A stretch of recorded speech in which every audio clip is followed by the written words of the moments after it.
우리 사회가 처음 맞이하는 생활 속 거리두기는 감염 예방을 위한 노력과 일상생활 간의 적정한 조화를 위해 지속적 논의를 통해 하나하나 새롭게 만들어가야 하는 것으로 국민 여러분들께서 많은 관심을 기울여 주시기를 당부드립니다. 우리는 이제 상당 기간 동안 코로나19 이전의 일상으로 복귀하기가 어렵다는 사실을 받아들여야 합니다. 또한 앞으로도 감염 전파 규모에 따라 사회적 거리두기의 수준은 탄력적으로 변동될 수밖에 없고 생활 속 거리두기와 개인 위생이 일상이 되어야 합니다. 정부는 코로나19 장기화 전망에 대비하기 위해 일상적인 경제활동과 사회활동을 영위하는 동시에 코로나19의 감염 예방과 차단 활동을 병행하는 것을 목표로 삼는 지속가능한 생활 속 거리두기 체계로의 전환을 차근차근 준비하고 있습니다. 생활 속 거리두기 지침은 개인이 지켜야 할 방역과 사회 집단이 공동으로 지켜야 할 방역 두 영역으로 구성되며 개인 지침은 5대 기본 수칙과 4대 보조 수칙을 제시하고 있습니다.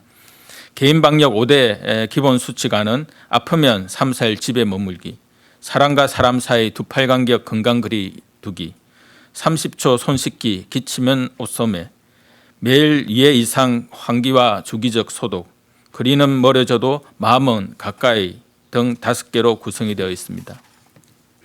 또한 개인 방역 4대 보조 수칙 안으로는 마스크 착용, 환경 소독, 65세 이상 어르신 및 고위험 생활 수칙, 그리고 건강한 생활 습관 등 4개로 제시하였습니다. 각 수칙들은 매우 간단해 보이지만 방역 당국이 전문가 회의를 통해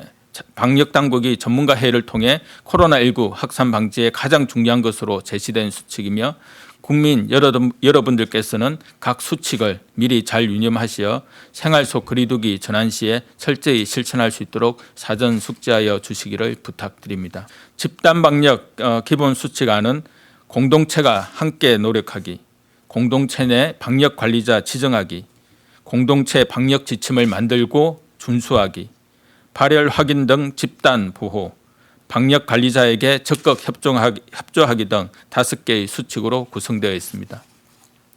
구체적으로 공동체는 방역 관리의 책임을 담당하는 방역 관리자를 지정 운영하고 향후 공개될 집단 방역 보조 수칙 세부 지침을 참고하여 공동체 방역 지침을 만들고 준수하도록 합니다.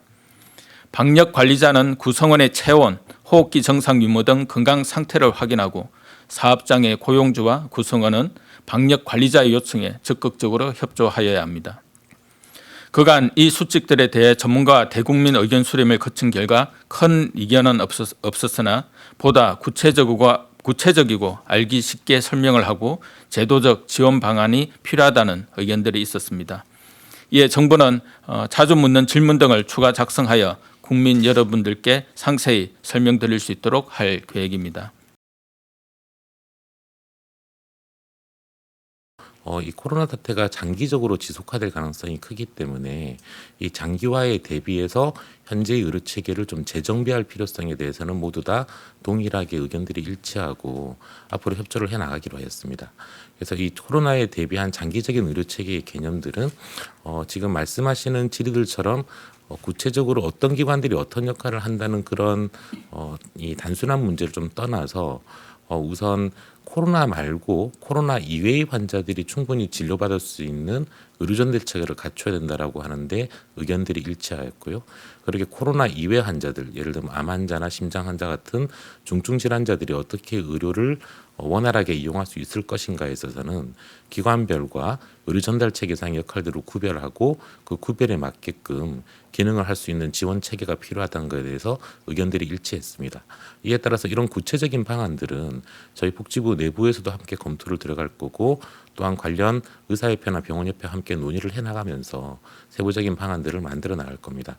그리고 두 번째로는 코로나 이외 환자 말고도 코로나 환자에 대비해서 코로나 환자를 빨리 찾아내고 이 감염을 조기에 진단해내고 전파를 차단하는 활동들을 어떻게 의료기관들에게 부여해 줄 거고 그 의료기관들에 대해 필요한 자원들이나 지원들을 어떻게 해줄 건가도 되게 중요한 문제로서 공감대를 형성했습니다. 이에 따라서 섬유진료소를 비롯해서 코로나 환자를 조기에 진단하는 체계라든지 혹여 코로나 환자로 의심되는 환자들이 병원에 들어왔을 때 어떻게 진단을 하고 그 부분들을 어떻게 지원을 할 것인지에 대한 부분들도 앞으로 좀 차근차근 논의를 해나갈 예정입니다. 네, 핵심은 앞서 말씀드린 바와 같습니다. 어떻게 하면 위험을 조기에 파악을 해서 신속하게 이제 치료를 하고 그것이 환자의 어떤 중증도에 맞는 그런 어떤 병상 배분을 가져 나갈 것이냐, 그리고 그러한 병상들이 얼마만큼 확보가 되어야 되느냐, 거기에 필요한 인력이나 물자들이 얼마만큼 갖춰져야 되느냐라는 부분이 이제 하나의 큰 축이고요. 또 다른 축은 일반적인 환자들이 응급의료뿐만 아니라 입원 외래들이 코로나19의 어떤 상황에서도 아주 안전하게 의료 서비스가 제공 또는 이용을 할 수 있느냐라는 그런 이제 크게 두 가지 측면에서 의료 이용 체계를 정비를 하고 있다라는 말씀을 드립니다. 이 지침들은 일단은 전부 권고 지침입니다. 따라서 이렇게 좀 자율적으로 준수해 줄 것을 저희가 사회에 요청하는 거고, 다만 앞서 말씀드린 것처럼 핵심적인 수칙들에 대해서는 어느 정도 강제할 필요성이 있다고 보고 있기 때문에 인센티브나 페널티 등의 법령 개정안도 함께 내부적으로 논의를 하고 있는 상황입니다. 다만 그렇다 하더라도 가장 근간의 속성은 사회에서 좀 지켜줄 것을 요청하는 권고적 성격의 지침이 되고, 이 지침들의 근거에서 보다 더 구체한 지침들을 개발해 나가는 중입니다. 집단 방역 지침에서 지칭하는 공동체의 성격에 대해서는 이런 의미에서 각 부처별로 이 공동체의 범위를 대상을 구체화해서 지침을 만드는데 대상들이 등장하게 될 겁니다. 예를 들면 뭐 박물관이나 뭐 국장이라든지 아니면 체육시설이라든지 직장이라든지 이런 식의 여러 가지 구체적인 사례들이 나타나게 될 건데요. 다만 그렇다 하더라도 권고적 성격에서 저희가 공동체라는 표현을 쓴 거는 공적인 이런 부분들뿐만 아니라 사적 모임에서도 지킬 수 있으면 이런 집단 방역 지침에 따라서 방역 관리자를 지정하고 이 방역 관리자가 그 집단의 방역 관리에 대한 노력들을 다해 주십사라고 요청을 드리는 겁니다.